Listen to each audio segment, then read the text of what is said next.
Okay. नमस्कार मित्रांनो, आज आम्ही ईश्वरपूरमध्ये डॉक्टर प्रवीण गावडे सरांच्या शेतामध्ये आलेलो आहे. आज सलग 3 वर्ष झालं. आज गावडे सर आमचं अभियान आहे विषमुक्त शेती समृद्ध शेतकरी इंडियाग्रो कंपनीच्या माध्यमातून.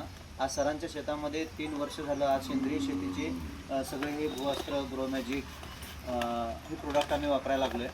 आणि डॉक्टर साहेबांना आज आम्ही विचारणार आहे की डॉक्टर साहेब, आज गेल्या वर्षी आम्ही जे प्रोडक्ट तुम्हाला दिले होते त्या प्रोडक्टमध्ये तुम्हाला काय रिझल्ट वाटतंय? मागील वर्षी आम्ही हे करताना प्रोडक्ट तुमचे आपले इंडियाग्रोचे घेतले होते.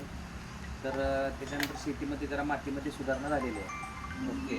आणि माती थोडीशी भुसभुशीत झाली, रानाला थोडासा एक शारपड जमीन होती जी चिकट झालेली, ती थोडंसं ते माती सुट्टी झालेली आहे आणि माती मोकळी अशी झालेली आहे. मित्रांनो, या वर्षीसुद्धा आज आम्ही त्यांच्या सोयाबीन पिकासाठी इंडियाग्रोचे भूवस्त्र असेल, क्रोमॅजिक असेल, पोलिप असेल, MI प्राऊड असेल, हे सगळे प्रोडक्ट आज डॉक्टर साहेबांच्या शेतामध्ये आज आम्ही दिलेले आहेत. आणि आमच्यासोबत आज खंदारे सर पण आहेत, क्षत्रिय सर आहेत, यमुनप्पा दादा आहेत. आणि डॉक्टर साहेब आमची इंडियाग्रोच्या कंपनीच्या प्रोडक्टला धरून खूप खुश आहेत. आणि असंच इंडियाग्रो कंपनीचे प्रोडक्ट आज इंडियामध्ये सगळ्या शेतकऱ्यांनी वापरले पाहिजेत. जय हिंद, जय इंडियाग्रो.